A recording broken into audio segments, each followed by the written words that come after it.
Museveni is not an expert in interviewing airline workers, managers, among others. It is very concerning that Parliament and COSASE has investigated Uganda Airline and made various sensitive recommendations, including advising that recruitment within Uganda Airline at the various levels must be done in accordance with the law. Let's have expatriates, let's have advertisements so that people apply, not random picking, because we are repeating the same mistake. Recently, as we are interviewing Bamturachi, she made an assertion that for her, appointment was a gift as a CEO. So we don't want to repeat the same story that even this new one, this old man, is going to also arrange that it's a gift from Mr. Museveni. No, let's have a public advertisement and public application. And even the interview must be done by experts in aviation and airline business. Otherwise, we risk repeating the same mistakes.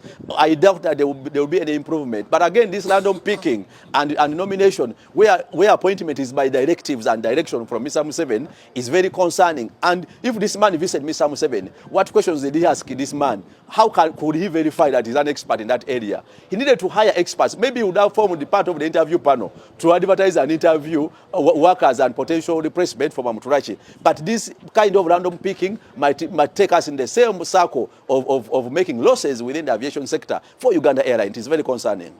What does mismanagement mean to the taxpayer? Oh, of course, a lot of money is spent on Uganda Airline. As last time we interrogated, Uganda Airline had different spare parts for each part of the aircraft. You would find the body is for Bombardier, the door is for Boeing, among others. We cannot have a very disgruntled packaging of our aircrafts, and you expect to perform. As well, in terms of awarding tenders, contracts, and recruitment, there must be adherence to the law. Once all these are not adhered to, and we have incompetent people in office, you want to have effective service delivery and management. We shall be repeating the same story. And in event, a lot of money is being spent on Uganda Airline. For the last years, it has been making losses, and Ugandans are spending. This is taxpayers' money spent on an airline that doesn't make profits and that doesn't progress.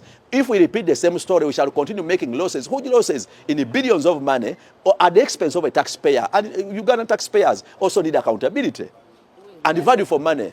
No, this man is just alleged to be experienced, but we are not sure. We must have expatriates to assess. Merely serving and serving nearer an airline doesn't mean that you experienced. It is a question of paperwork and documentation. And to assess experience, it requires expatriates, not just someone who served. Because those airlines are highly developed. People perform very little in a big establishment. You cannot say that he knows it all.